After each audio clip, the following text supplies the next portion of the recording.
le ministre. Excellence, Monsieur l'ambassadeur de l'Union européenne, Excellences, Mesdames et Messieurs les membres du corps diplomatique, Monsieur le conseiller technique du Président, Mesdames et Messieurs les directeurs généraux, chers entrepreneurs et innovateurs, permettez-moi de faire un peu comme Joël, de saluer particulièrement, pas les personnes physiques, mais des structures, des entreprises et des universités qui se sont activées dans l'accompagnement des startups avant ce jour J et qui ont contribué donc à faire éclore des champions. Je ne vais pas les citer tous, mais je tiens ici à rendre hommage à certains, dont l'incubateur historique public-privé CETIC Dakar, qui a eu à accompagner la majorité des startups sénégalaises qui font la fierté du Sénégal aujourd'hui, dont le champion Ion, qu'on a vu donc, que vous avez vu tout à l'heure, Ion et tant d'autres. Et pour les entreprises, on peut citer aussi Sonatel Orange, comme tant d'autres, qui se sont vraiment manifestés dans l'accompagnement des startups depuis plusieurs années. Mais les universités aussi.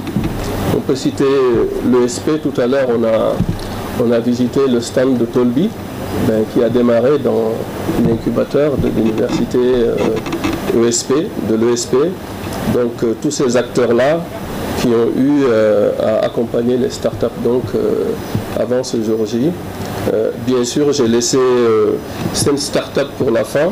Sen Startup donc avec Abdou Koumba que j'ai vu dans la vidéo tout à l'heure, qui est certainement là, Abdou Koumba, et Momar Diop, le président actuel. Aussi la commission Startup d'Optique qui est présidée par Malik Diouf donc de l'Africa Mobile. Monsieur le Président de l'Assemblée nationale, c'est pour moi un grand plaisir de venir donner un coup de main aujourd'hui donc à l'écosystème des startups. En tant que président d'Optique, mais également en tant que vice-président du patronat, du CNP, pour fêter aujourd'hui ce jour exceptionnel pour l'écosystème de l'innovation au Sénégal. La Startup Act a été adoptée en 2020, mais elle n'a jamais été mise en œuvre, cela fait 5 ans. Le fait que ce dispositif entre désormais dans sa phase opérationnelle, sous votre leadership, est profondément symbolique et stratégique à la fois. Ce lancement qui s'aligne avec l'ambition du pays à travers l'agenda national de transformation 2050 et le New Deal technologique. En lançant officiellement l'écosystème Startup et le label qui l'accompagne, vous enclenchez un cycle de transformation qui donnera de la visibilité aux investisseurs, de la confiance aux jeunes porteurs d'idées et de projets et de la cohérence à notre politique d'innovation. Permettez-moi également de féliciter chaleureusement M. le ministre Alioune Sall pour son ambition, sa méthode et sa volonté d'opérationnaliser un texte que tout l'écosystème donc attendait depuis plusieurs années. Optique est impliqué aujourd'hui en tant que membre du comité stratégique de la CEAC au pilotage de cette réforme structurante. Mais je m'exprime ici, aujourd'hui, surtout au nom du secteur privé national, qui voit dans la Startup Act un outil de compétitivité, un levier de transformation industrielle et un moyen d'accélérer la souveraineté technologique du Sénégal. Nous saluons donc en tant que secteur privé cette réforme, car elle place l'innovation au cœur de l'action publique, avec un cadre transparent, exigeant et tourné vers la performance. Le message du secteur privé, c'est qu'il a la conviction qu'en plus du dispositif qui est mis en place dans la Startup Act, les entreprises bien établies du secteur privé doivent jouer pleinement leur rôle de partenaires, d'accélérateurs et parfois même de clients. Nous, secteur privé, avons donc une responsabilité claire, celle d'incuber, d'accélérer et d'accompagner les startups, d'ouvrir nos infrastructures nos réseaux et nos chaînes de valeur, pour développer des solutions, pour investir dans les technologies locales, intégrer les startups dans la commande privée. On parle souvent de commande publique, mais il y a la commande privée aussi. Il faut que les entreprises arrivent donc à aussi intégrer les startups dans leurs commandes. Et contribuer bien entendu à leur internationalisation. Nous avons des entreprises aujourd'hui, beaucoup d'entreprises sénégalaises qui sont à l'international, de grandes entreprises. Donc il faut essayer aussi de voir comment embarquer les startups dans ce cadre au niveau de leur internationalisation.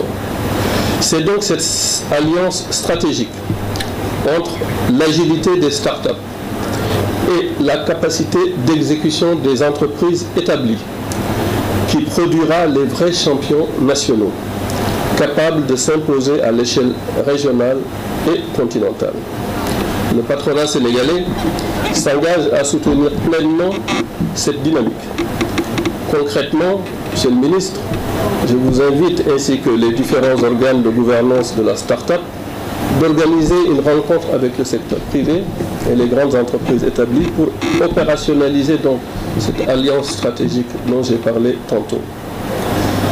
Aux start-up et jeunes innovateurs, j'ai dit, la Start-up Act vous ouvre des droits, des opportunités, un accompagnement structuré, mais votre réussite reposera avant tout sur la rigueur, la qualité, la discipline d'exécution et l'ambition de créer des solutions compétitives à l'échelle mondiale. Je dis bien à l'échelle mondiale, hein, Roger. Hein, on a dit tout à l'heure, on a bien entendu ce que tu as dit tout à l'heure par rapport au Sénégal comme hub, pas seulement africain d'ailleurs, mondial de l'innovation.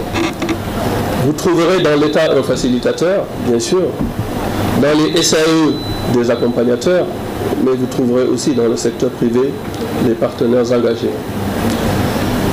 Excellence donc, Monsieur le Président de l'Assemblée nationale, Messieurs les ministres, ce que vous lancez aujourd'hui, c'est plus qu'un label, c'est une nouvelle étape de souveraineté numérique, une stratégie structurée pour préparer l'avenir, créer des emplois de qualité et bâtir un Sénégal innovant, solide et compétitif.